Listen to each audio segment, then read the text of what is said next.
relaxation and dentistry. Now that's two words you just don't hear in the same sentence every day. But I'm about to share with you some exciting advancements in relaxation dentistry that's the answer to the prayers of millions of Americans. With relaxation dentistry, you're now able to get the kind of dentistry you need or want comfortably. And perhaps even more importantly, we're going to talk about how scientific research is now finding links between bad breath and crooked teeth to very serious health problems like heart disease, diabetes, Alzheimer's disease, and low birth weight.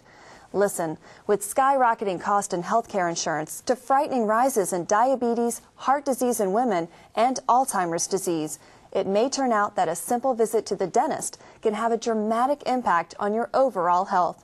And with more and more baby boomers competing in an ever-increasing younger workforce, your smile has a more dramatic impact on your financial and psychological well-being today more than ever. This is why I'm so excited about our show today. Relaxation dentistry can dramatically improve your health and your self-confidence. That's why we're fortunate to have with us today on Relaxation Dentistry a very special guest expert from Temecula, California, Dr. Doug Cast. Dr. Cast, thank you so much for being here with us today. We have a lot to talk about, but before we do, will you tell us a little bit more about yourself? Yes, and Francis, thank you for having me. Like a lot of people who live in the Temecula Valley, I grew up in Orange County. Then I got my bachelor's degree down at San Diego State and was fortunate enough to be accepted into Georgetown Dental School. And then after 4 years of living back in D.C., came back home to open my practice. Wonderful. Now, I have to be honest with you. I've been to the dentist before, and I've overheard a patient tell the doctor, tell the dentist, no offense, but I just don't like dentists. And I'm sure you've been told the same thing. How do you feel about that? I've never been told that. I don't No, believe I'm kidding you. I'll be very, very honest with you.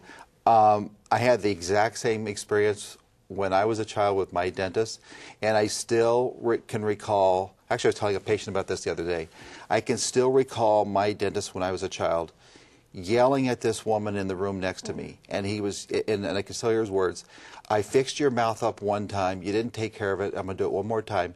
If you don't take care of it again, don't even bother coming back. And then I hear the door slam. And the next thing you hear is like the footsteps coming down the hallway, and it's like, please don't be me, please don't be me. And all of a sudden my door opens up, and it's like, oh no. And so he'd just give me a shot and start drilling, and I would start crying, and he would just like, shut up, it doesn't hurt. And so I understand exactly the reason why so many baby boomers felt that way, because I experienced exactly the same thing. So you can definitely relate to those nightmare experiences that people have had in the past and why they might be hesitant to walk into your office. I do understand it, and it makes sense. And if we can go back to the history of why, is if you look at, for those of us who are baby boomers, our parents and grandparents, when they had a tooth problem, typically what would happen is the dentist would just extract the tooth, and they ended up with dentures. And then after World War II, there was a lot of celebrations going on in this country, and there ended up being 75 million baby boomers born in a very short period of time. So the dentists were actually trying to stop doing so many dentures, and they replaced it with doing silver fillings. With amalgam fillings, they're mercury, you see them, they're black. And they averaged 12 fillings per child, so if you do the math, it was nearly 1 billion fillings. So they were saving teeth, but it came at a cost. And the cost was this: the anesthetic back then wasn't really good. The needles that they used, they reused and were actually re-sterilized and reused, so they were dull. So the anesthetic technique wasn't anything close to what it was, so you have 75 million baby boomers having 12 fillings each one driving them up a wall, and that's the reason why there's so many dental nightmares that are out there. Well, on the one hand, they're saving teeth, on the other hand, they were creating a tremendous amount of fear in the public. That makes a lot of sense. But now I hear on the news or read in magazines there's sleep dentistry and conscious sedation and IV dentistry, and of course our show today is called Relaxation Dentistry. And honestly, it's getting to be a little confusing for me, and I'm sure for our viewers as well. What is the difference between sleep dentistry, conscious sedation, and relaxation dentistry? You know, that's an excellent question, and I think with national media being what it is in cable television, one station will try to trump another station, and so they'll rephrase some of these things. But basically, A general anesthesia is when you're completely asleep. And there are some people that will say sleep dentistry when they're in fact referring to giving someone a pill. And a lot of boards around the country are saying you can no longer say sleep dentistry because the patient's not really asleep, and I agree completely with the boards. IV dentistry is when you're getting IV, usually a Valium and some other a cocktail of other drugs, and it relaxes you, can put you into a deeper state of sedation. Conscious sedation is more of, at least in our practice, you take Valium the night before, and then we give them a pill 1 hour before the appointment, and they have a driver that takes them, and then they're measured with a pulse oximeter, which is a machine that checks their heart rate and the pulse, the oxygen level in their blood. And what I like about it is the patients still have control when we go that route, and they can still talk, and they can go like, I need to go to the bathroom more. They can still communicate, and they're not completely out of control. And I do have an anesthesiologist that I'll bring in for people who want to be completely asleep. But what I've found over the years is that most people want to still be able to have control, which they can do with conscious sedation. But the beauty of conscious sedation is you don't really have that much of a memory of the appointment. So they don't really, because if I call them up the next day and say, do you remember this and this and this, they don't remember what the experience was like. So conscious sedation is a pill technique that works out wonderful. Can you tell me a little bit about relaxation dentistry and how that's different from those other techniques? Relaxation dentistry is an experience. Conscious sedation is a technique. In our office, there is aromatherapy candles. We have blankets because the rooms are kept cold.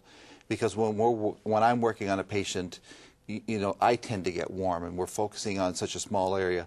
The temperature is actually set for my comfort, so patients get cold, so there's blankets there. The chair has a built-in massager. There's a television in front of them. There's a television when we lay the chair back, so when they're leaning back, they can see the television. Then there's a satellite TV, satellite radio, and on the chair. And I didn't know that people thought this. Is I actually 2 weeks ago, I had this young woman who's 23 years old, just got married, and I was doing some fillings on her. And when I pulled the chair away to talk to my assistant, I was just kind of looking down the hallway.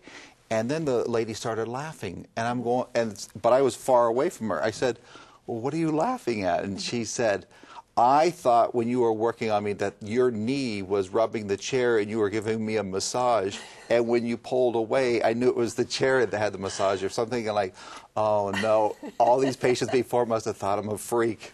So now I tell everybody, that's not me, that's the chair. It's the massage chair. It's the massage chair, and they absolutely love it. And then the material that the chair is made of is the memory foam, like the memory foam beds.